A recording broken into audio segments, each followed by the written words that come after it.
Hello बच्चों, स्वागत है आपका अपने classes exam study with you में। बच्चों हम लोग जो है आज जो है कक्षा 12वीं का अर्थशास्त्र के 2 नंबर के जो 2 अंक की आपके जो प्रश्न होते हैं, ठीक है, जो शॉर्ट क्वेश्चन होते हैं आपके अति लघुत्तरीय जो प्रश्न होते हैं, आज उनको डिस्कस करने वाले हैं। तो अगर आप लोग चैनल पर नए हैं तो प्लीज़ आप लोग पहले तो चैनल को सब्सक्राइब जरूर कर लें, साथ ही साथ बेल आइकन को प्रेस करना आप लोग बिल्कुल ना भूलिएगा, ठीक है। क्योंकि मैं जो है इस क्लास में आपके 30 मोस्ट वेरी आप बोल सकते हैं उनको कि वेरी मोस्ट इंपॉर्टेंट क्वेश्चन जो है वो लेकर आया हूँ, ठीक है। तो आज का हमारा पहला क्वेश्चन जो होने वाला है वो होने वाला है समष्टि अर्थशास्त्र से क्या तात्पर्य है।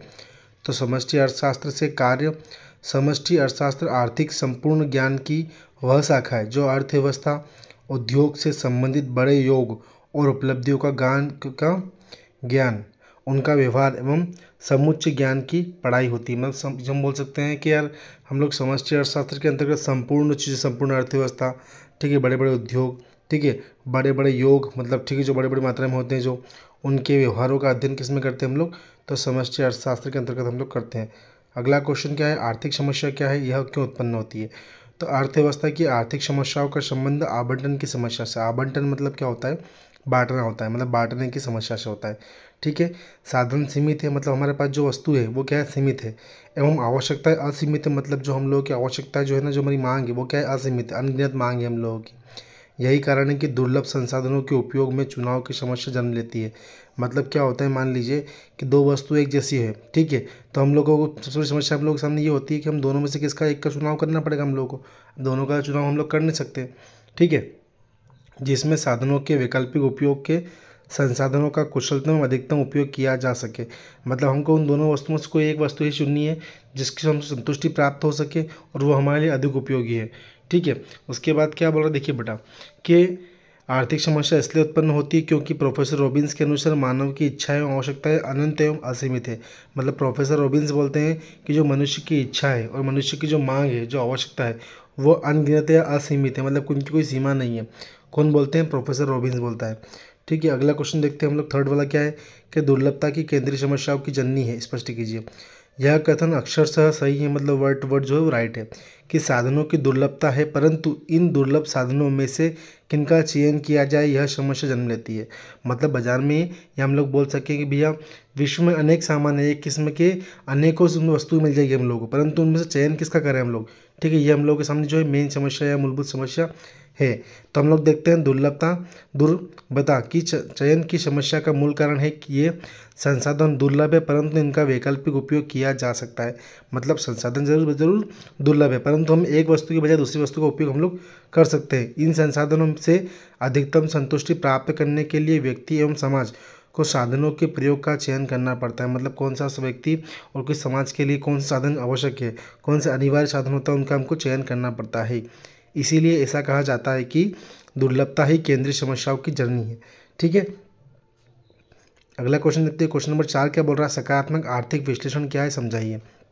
अब देखिएगा बेटा कि सकारात्मक आर्थिक विश्लेषण होता है क्या, इसके बारे में समझ रहे हैं। तो सकारात्मक आर्थिक विश्लेषण जो है ना, इस आर्थिक विश्लेषण के अंतर्गत यह देखा जाता है कि मूल एवं मांग के सिद्धांत के व्यवहार में क्रियाशीलता दिखाई दे रही है या नहीं। मतलब जो मांग है बाजार में और जो वस्तु की कीमत है, उन दोनों में क्रियाशीलता है कि डिमांड भी है कि उन चीज़ों की।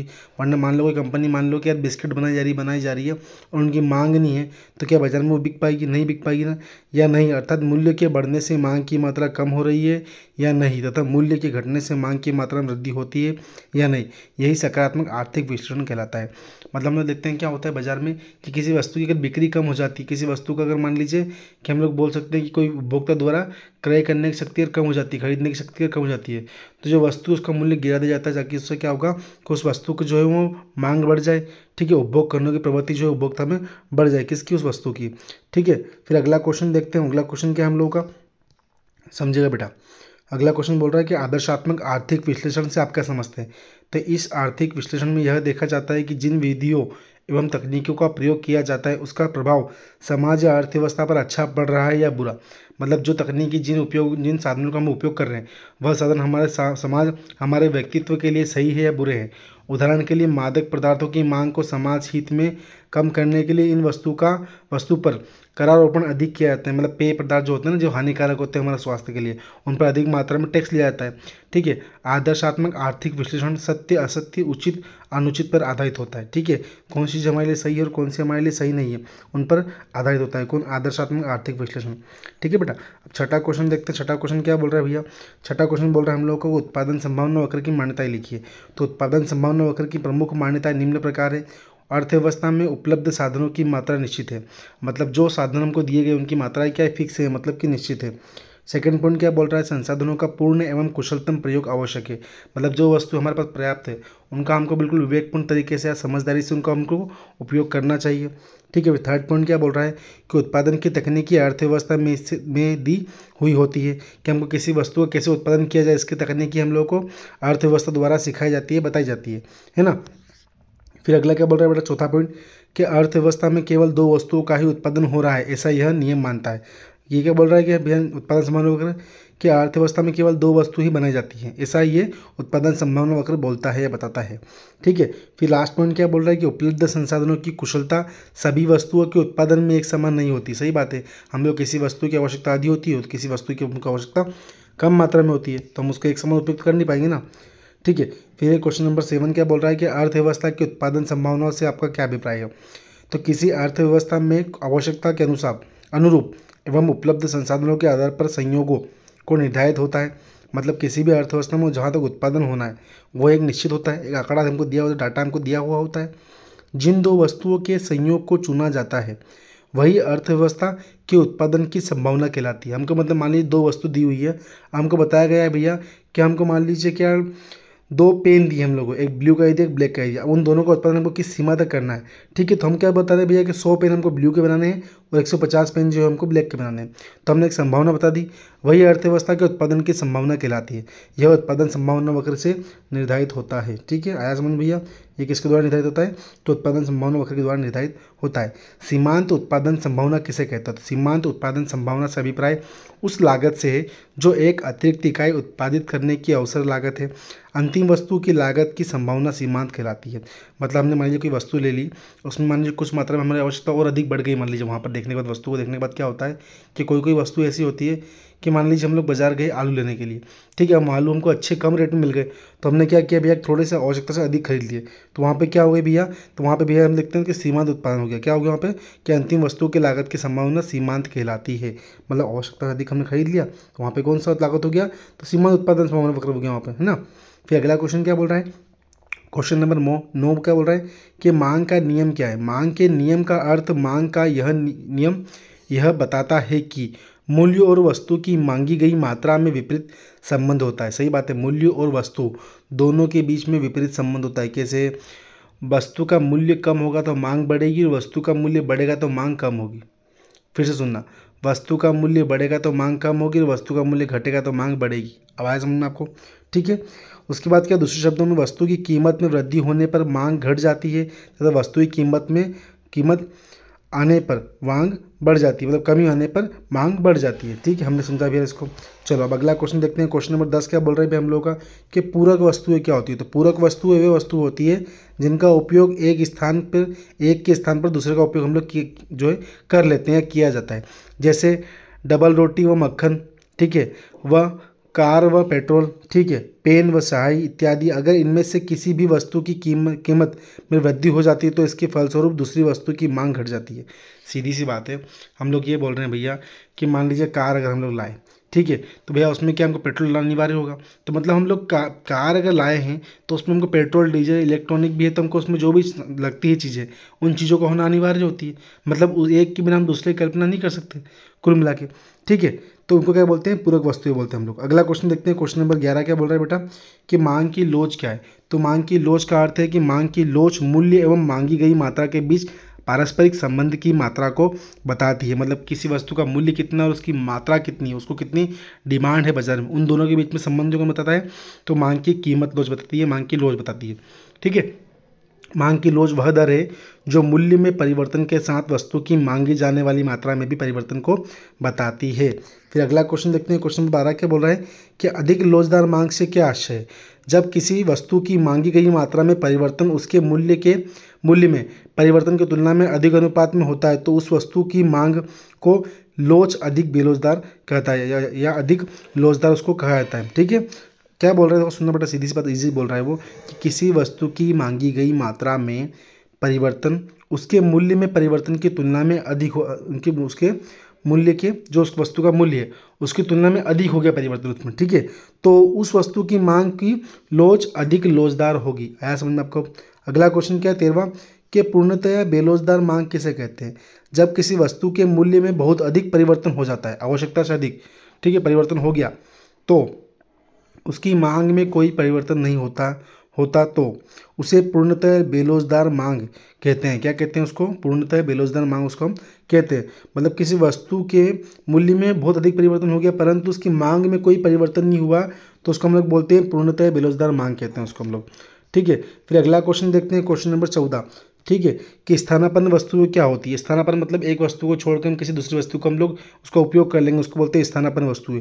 और सेम पूरक वस्तुएं क्या थी कि एक के बिना दूसरे की कल्पना नहीं कर सकते हम लोग, जैसे व्यष्टि के बिना समष्टि कल्पना नहीं कर सकते हम और समष्टि के बिना व्यष्टि की कल्पना नहीं कर सकते हम लोग, ठीक है। यह वह वस्तु है जिनका प्रयोग एक दूसरे के बदले में किया जाता है। उदाहरण के लिए चाय और कॉफ़ी, ठीक है, कॉम्प्लेन और बॉर्नविटा एक दूसरे के स्थानापन्न वस्तु है। एक वस्तु के मूल्य में वृद्धि होने से दूसरी वस्तु सस्ती हो जाती है, इससे दूसरी वस्तु की मांग बढ़ जाती है। इसकी सच्ची बात है, समझाने से ही नहीं कुछ इसमें, बहुत ईजी है, ठीक है। फिर क्वेश्चन नंबर 15 क्या बोल रहा है कि उपभोक्ता संतुलन से आप क्या समझते हैं? जब उपभोक्ताओं को अपनी आय में अधिकतम संतुष्टि प्राप्त हो रही हो तो संतुलन से आशय उपभोक्ताओं को आय की तुलना में प्राप्त अधिकतम संतुष्टि से, मतलब जिन वस्तुओं का हम लोग उपयोग कर रहे हैं उससे हमको संतुष्टि मिल रही है क्या, ठीक है, तो वो क्या है भैया हमारे लिए संतुलित वस्तु हो गई। जिन बिंदु पर कीमत रेखा तटस्थता वक्र को स्पर्श करती है वही बिंदु संतुलन बिंदु कहलाती है। मान लीजिए जितनी हमारी मांग है, ठीक है, उतनी मान लीजिए हमारी मांग यहाँ पे आ रही है, ठीक है, और हमारी जो भैया है मूल्य हम लोग के पास मतलब इतनी हमारी आई है, तो ये दोनों अगर किसी बिंदु पर एक दूसरे को प्रतिशत कर रही है तो वो क्या है भैया हमारी संतुलित उपभोक्ता वस्तु हो गई, तो संतुलित आय हो गई हम लोगों की, ठीक है। अब देखिएगा, समझिएगा आगे अगला क्वेश्चन क्या बोल रहा है बेटा। अगला क्वेश्चन है क्वेश्चन नंबर 16 क्या बोल रहा है कि आय स्तर बढ़ने तथा घटने से मांग की लोच पर क्या प्रभाव पड़ता है? तो आय स्तर घटने या बढ़ने से मांग की लोच पर जो प्रभाव पड़ता है उसमें क्या बोल रहा है कि आय का स्तर घटने से मांग में कमी आ जाती है। आय का स्तर घटेगा तो मांग में कमी आ जाएगी, परंतु आय स्तर बढ़ेगा तो मांग में वृद्धि भी होगी। इतना सा याद रखना आप। अरे भैया सीधी सी बात है, आपकी सैलरी 10,000 रुपये भी अगर है, ठीक है, अब मान लीजिए सैलरी में से अगर कमी हो गई 8,000 रुपये हो गई, 2,000 रुपये जो कम हो गया तो आपकी किसी वस्तु खरीदने की क्षमता कम होगी ना, सीधी सी बात है। और वहीं अगर 2,000 बढ़ गए, 10,000 में 2,000 रुपये बोनस आपको मिल गया, बढ़ गए 1 साल के लिए, ठीक है, तो 12,000 हो गए, तो वहाँ आपका क्या होगा आपकी कि वस्तु की मांग में वृद्धि होगी ना कि कमी आएगी। अगला क्वेश्चन देखते हैं, क्वेश्चन नंबर 17 क्या बोल रहा है कि उपभोक्ता बजट समूह सेट से आप क्या समझते हैं?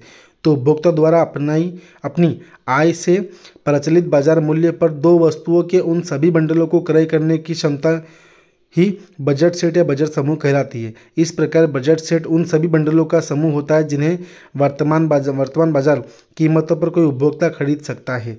मतलब जो बाजार में कीमत होती है उस पर हम खरीद सकते हैं, उसको क्या बोलते हैं हम लोग? बजट सेट या बजट समूह उसको हम कहते हैं।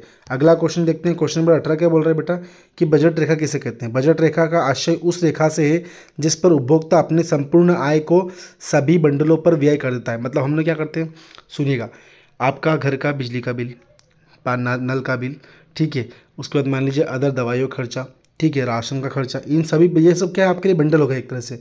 मान लीजिए आपके घर में 10 अलग अलग तरह के खर्चे आते हैं तो हमने उनको 10 अलग अलग बंडल के नाम से दे दिया, ठीक है। अब मैं हूँ मान लीजिए, तो मेरी आय मान लीजिए मंथली जो है वो 5,000 रुपये, तो भैया 10 बंडल है तो मैं 500-500 रुपये प्रत्येक बंडल में जो है खर्चा करूँगा, ठीक है। तो मैंने क्या करा भैया, एक सेट तैयार कर लिया, एक लेवल तैयार कर लिया, ठीक है। अब समझिएगा इसको कि संक्षेप में यह रेखा उन सभी बंडलों का प्रतिनिधित्व करती है जिन पर उपभोक्ताओं की संपूर्ण आय, मतलब मेरी जितनी भी आय है, व्यय हो जाती है। इसके अंतर्गत वे सभी बंडल आते हैं जिनकी कीमत उपभोक्ताओं की आय के ठीक बराबर होती है। मतलब इसमें वही बंडल आएंगे जो मेरी आय के बराबर है। अगर मेरी आवश्यकता से मेरी आय से अधिक हो गए तो उसमें एड ही नहीं कर पाऊंगा ना मैं, क्योंकि ऐसा तो ही नहीं भैया कि मेरी आय मान लीजिए 5,000 रुपये है और बंडल की जो है कीमत या खर्चा मान लीजिए 8,000 रुपये है, तो मेरी आय कम है उससे, तो बंडल काउंट कैसे हो पाएगा, ठीक है।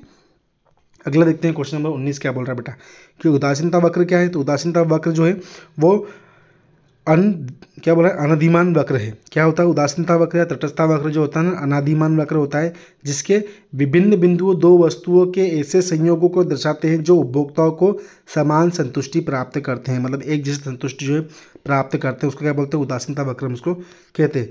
अगला क्वेश्चन है, क्वेश्चन नंबर 20 क्या बोल रहा है कि बाजार मांग वक्र किसे कहते हैं? बाजार मांग वक्र बाजार के सभी उपभोक्ताओं की मांग को वस्तु की कीमत के विभिन्न स्तरों पर समग्र दृष्टि से देखकर मांग को प्रदर्शित करता है, उसको हम क्या बोलते हैं? बाजार मांग, उसको हम लोग कहते हैं। अगला क्वेश्चन देखते हैं। क्वेश्चन नंबर क्या बोल रहा है बेटा? 21।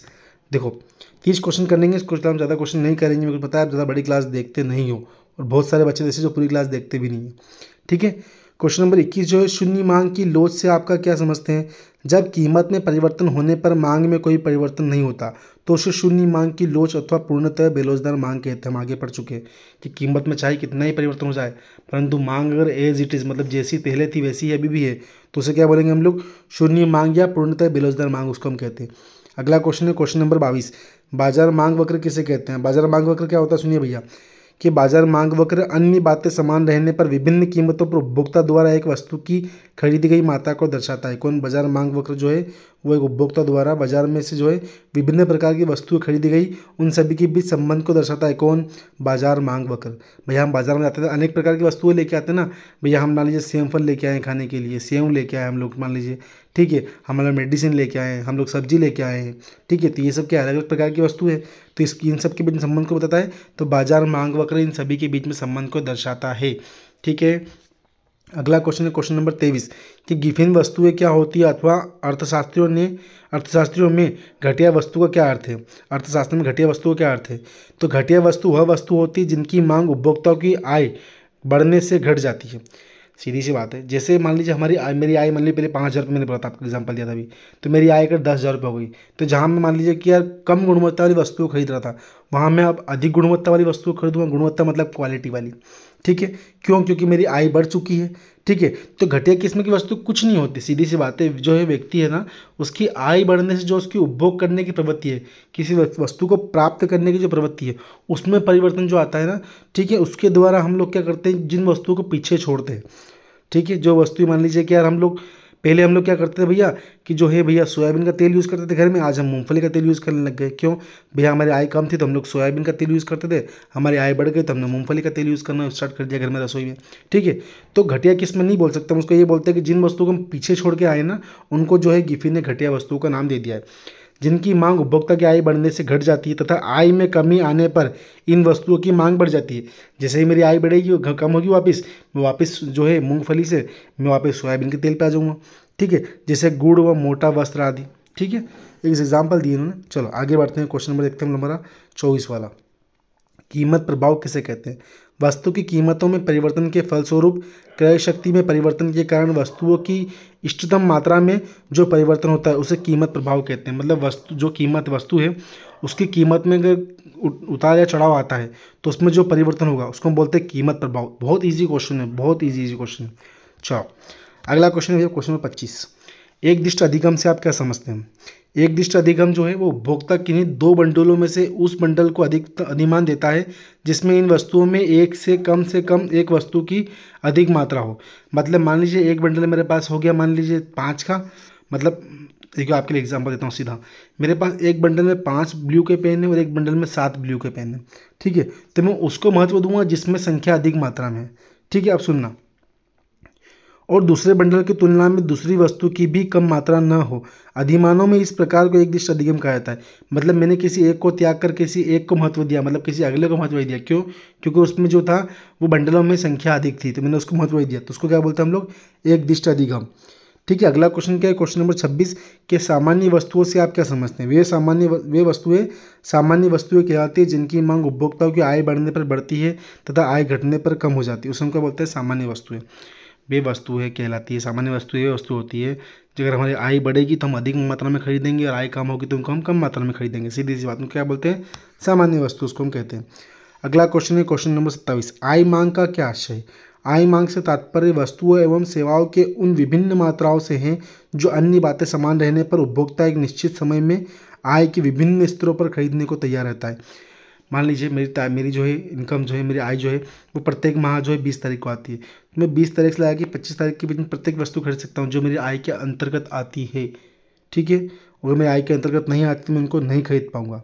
ठीक है, फिर ना अर्थात आय बढ़ने से मांग बढ़ती है तथा आय घटने से मांग घटती है। काफ़ी इजी क्वेश्चन है, कोई बात नहीं। चलो अगला क्वेश्चन है क्वेश्चन नंबर 28। मांग की आय लोच की परिभाषा दीजिए। तो मांग की आय लोच उपभोक्ताओं की आय में थोड़े से परिवर्तन के फलस्वरूप वस्तु की मांगी गई मात्रा में परिवर्तन के अंश को बताती है। भैया बाजार में किसी वस्तु की मान लीजिए कीमत घट रही है बढ़ रही है, तो उसकी मांग में भी जो परिवर्तन हो रहा है उसको हम लोग कौन बताता है, तो मांग की आय लोच उसको बताती है। ठीक है, वाटसन के शब्दों में क्या बोल रहा है कि मांग की आय लोच आय के प्रतिशत परिवर्तन में मांगी गई मात्रा के प्रतिशत का अनुपात है। मतलब जितने प्रतिशत हमारे आय में परिवर्तन होगा उतना ही प्रतिशत हमारी जो है वो किसी वस्तु को खरीदने की शक्ति में परिवर्तन होगा। ठीक है, फिर क्वेश्चन नंबर 29 बोल रहा है, आज का शायद लास्ट क्वेश्चन होने वाला है मेरे हिसाब से, तो एक बार देख लेता हूँ, शायद 30 क्वेश्चन होने वाले थे, नहीं लास्ट ही क्वेश्चन रहेगा आज का हमारा, है ना। क्वेश्चन नंबर 29 क्या है कि उपयोगिता का क्या अर्थ है, परिभाषा द्वारा समझाई। तो दैनिक जीवन में हम विभिन्न वस्तुओं का उपयोग करते हैं और जिससे हमारी आवश्यकताओं की पूर्ति होती है या हमें संतुष्टि मिलती है। अर्थशास्त्र की भाषा में किसी वस्तु के किसी गुण से मानवीय वस्तुओं की संतुष्टि होती है उसे उपयोगिता कहते हैं। ठीक है, मतलब जिन वस्तुओं से हम लोग को संतुष्टि होती है, ठीक है, जो हमारी आवश्यकता की पूर्ति करती है उसको हम लोग क्या बोलते हैं, उपयोगी वस्तु बोलते हैं, उपयोगिता बोल सकते हैं, कोई समस्या नहीं है। प्रोफेसर बागवा के अनुसार क्या है कि मानवीय आवश्यकताओं को संतुष्ट करने की क्षमता ही उपयोगिता है। हमारी आवश्यकताओं को जो वस्तु संतुष्ट करती है उसको हम क्या बोलते हैं, उपयोगिता बोलते हैं। ठीक है बेटा, हम लोगों ने जो 3 चैप्टर के जो है वो वेरी शॉर्ट वाले क्वेश्चन पढ़ लिए हैं। ठीक है, मैं कोशिश करूँगा कल आपके जो है वो शॉर्ट वाले सारे जो भी एग्जाम में आपके आने वाले क्वेश्चन हैं वो सारे करवा दूँ। अगर बिल्कुल लास्ट तक बने हुए तो बिल्कुल बहुत बहुत धन्यवाद आपका। ठीक है, और चैनल पर नए हैं तो प्लीज़ आप लोग जो है भैया निवेदन है आपसे कि चैनल को सब्सक्राइब जरूर कर लीजिएगा। ठीक है, थैंक यू।